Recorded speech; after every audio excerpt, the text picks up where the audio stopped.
Hello, good morning, જય માતાજી મિત્રો. હું છું કોમલ રમેશભાઈ લીગાડે. આજે આપણે PSI પેપર 2 જે ડિસ્ક્રિપ્ટિવનું પેપર છે એના ઉપર આજે આપણે ડિસ્કસ કરશું. સિલેબસ તો તમને બધાને ખબર જ હશે. તો આજે આપણે આ વિડીયોની શરૂઆત છે આપણે એક અહેવાલથી કરીશું.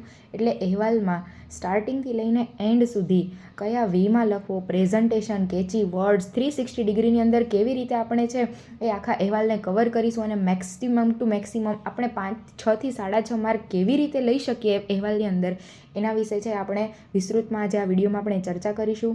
તો જોડાઈ રહેજો મિત્રો, રિસ્પોન્સ આપજો. ફાઇનલી થશે એટલા અમે પ્રયત્ન કરીશું અને તમારું પણ ડેડિકેશન આપજો. તો ચલો મિત્રો, આપણે આજે અહેવાલની શરૂઆત કરવા જઈએ. મિત્રો, તો આપણે હવે જો અહેવાલની શરૂઆત કરીએ તો એની અંદર છે ને મેક્સિમમ કેટલા આપણને 10 માર્કનો અહેવાલ હોય છે. તમને 2 પેજ આપવામાં આવશે, અધરવાઇઝ 3 બી પેજ આપશે એ લોકો. તો એની અંદર અહેવાલ આપણે 4 થી 5 અથવા વધીને થોડાક મોટા એવા પેરેગ્રાફ 5 પેરેગ્રાફની અંદર આપણને અહેવાલ છે ને પૂરો કરી નાખવાનો. Maximum two maximum 5. હવે જેનું જેવું રાઇટિંગ 5ના 6 કરો, પણ એટલીસ્ટ કન્ટેન્ટ તમારું સારું હોવું જોઈએ. એટલે 4 થી 5 પેરાની અંદર આપણે છે ને અહેવાલ લખવાનો છે. તો અહેવાલની અંદર કેવું હોય છે કે પહેલાં આપણે ટાઇટલ લખવાનું છે.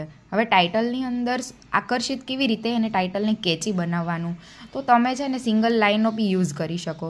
જેવી રીતે કે આપણને વાઇબ્રન્ટ સમિટની મુલાકાતનો અહેવાલ પૂછેલો હોય તો તમે લખી શકો કે વાઇબ્રન્ટ સમિટની અવિસ્મરણીય મુલાકાત.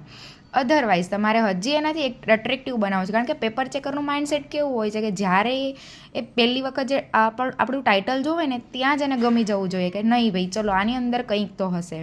તો ધારો કે તમને એન્ટી ડ્રગ કેમ્પેઇનનો જો અહેવાલ પૂછેલો હોય તો તમે એની અંદર લખી શકો કે એન્ટી ડ્રગ કેમ્પેઇન એક કદમ સુરક્ષિત સમાજ તરફ. અથવા અમૂલનું પૂછે તો અમૂલ સરકાર અને સહકારના તાલમેલનું ઉત્તમ ઉદાહરણ. એવી રીતે ઉત્તરાર્ધ મહોત્સવ હશે તો સંગીત, નર્તન અને સ્થાપત્યનો ત્રિવેણી સંગમ. આવી રીતે છે આ જેમ પદ્ધતિ થ્રુ અથવા તો તમે સિંગલ લાઇનથી અથવા તો નોર્મલ રીતે છે તમે આકર્ષિત શીર્ષક બનાવી શકો છો. એ પછી એની અંદર જમણી બાજુ લખવામાં આવશે તારીખ અને સ્થળ. તો એની અંદર અહીંયા આગળ તારીખ અને અહીંયા સ્થળ એવું લખવાની જરૂર નથી. બસ ખાલી આવી રીતે આમ 27 જાન્યુઆરી 2026 અને અમદાવાદ. ને તારીખની અંદર યાદ રાખજો મિત્રો કે ઘટના બની ગયો એટલે તમારે ભૂતકાળની તારીખ લખવાની છે. અધરવાઇઝ તમે જ્યારે પેપર આપો છો ત્યારે એ દિવસની તારીખ તમારે એની અંદર લખી નાખવાની રહેશે. બરાબર. હવે સ્ટાર્ટિંગ આપણે કરીએ હવે અહેવાલની. તો પહેલા પેરેગ્રાફની અંદર શું લખવાનું તમારે કે તમે ગયા અઠવાડિયે ગયા હોય, ગયા રવિવારે કે XYZ કોઈ બી ટાઈમ હોય, પણ જે તમે અહીંયા તારીખ મેન્શન કરેલી હોય ને એની આગળની તારીખથી અહીંયા તમારે શરૂઆત કરવાની.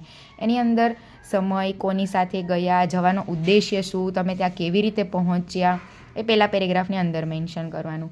બીજા પેરેગ્રાફની અંદર તમારે શું લખવાનું, મુલાકાત લીધી તો તમે મુલાકાતની અંદર શું નિહાળ્યું, ત્યાં શું શું કર્યું, એ બધું છે ને આપણે થોડીક સાહિત્યિક ભાષા હોય ને, અલંકાર, રૂઢિપ્રયોગ એનો ઉપયોગ કરીને એ લખી શકો બીજા પેરેગ્રાફમાં. ત્રીજાની અંદર શું કરવાનું તો કે ત્યાં તમે કોઈ એક્ટિવિટી નિહાળી હોય અથવા તમે કોઈ એક્ટિવિટી કરી હોય, ત્યાં કોઈ અલગ અલગ ડિપાર્ટમેન્ટ, ઝોનની મુલાકાત લીધી હોય તો એ વિભાગને તમારે દર્શાવવાના.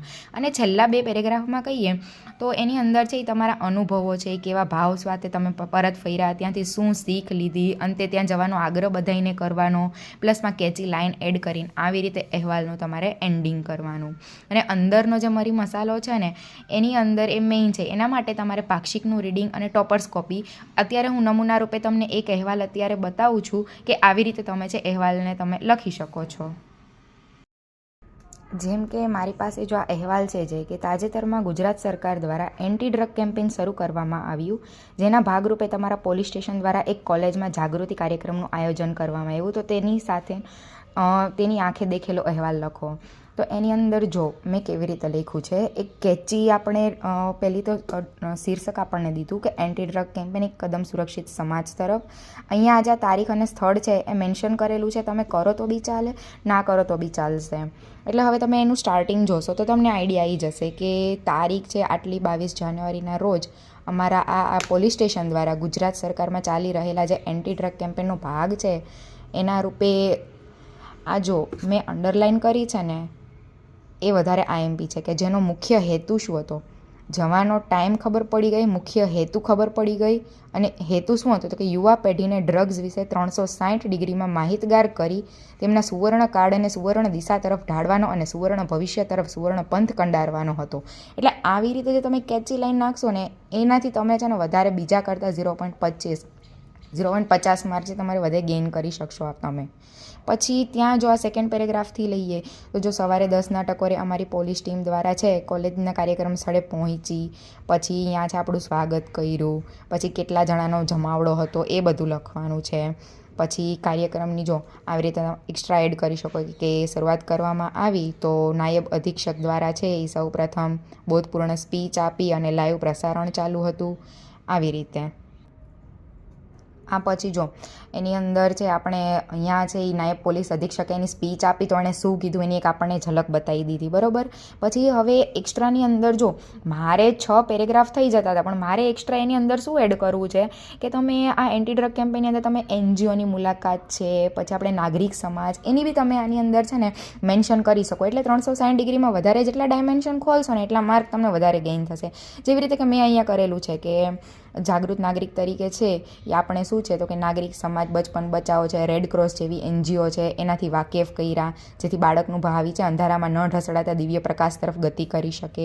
આ શું થયું, એક આપણે કહીએ ને અલંકારિક ભાષાનો થોડોક પ્રયોગ કર્યો અહીંયા આની અંદર, બરાબર. પછી અંતે જે સ્ટુડન્ટ્સ જોડે શું કર્યું હોય તમે ધારો કે વિદ્યાર્થીઓનું પુસ્તકનું વિતરણ કર્યું છે, કોઈ ફિલ્મ બતાવી છે તો એ પણ આની અંદર મેન્શન કરી નાખવાનું. અને છેલ્લે શું થયું કે કાર્યક્રમનું આયોજન કેવી રીતે થયું ને એકંદરે આખું, અને છેલ્લે કંઈ ના આવડે ને તો આટલું તો લખી નાખવાનું કે ફૂલની પાંખડી રૂપે યોગદાન આપવાની ટેક લીધી. અધરવાઇઝ છે એ આપણે લઈ શકીએ કે હજુ અમને આવા કાર્યક્રમની મુલાકાત લેવાનો મોકો મળે અમે વધારે. એટલે એવી રીતે તમે છે ને તમારી રીતે કેચી લાઇન્સ ઉમેરી અને આનો એન્ડ કરી શકો. તો સારું મિત્રો, હવે આની અંદર કંઈ ક્વેરી હોય વધારે તો તમે કમેન્ટ કરજો, અધરવાઇઝ કોઈ સરને કહેજો એટલે આપણે જેટલું થશે એટલું આપણે આગળ કરીશું આની અંદર. થેન્ક યુ મિત્રો.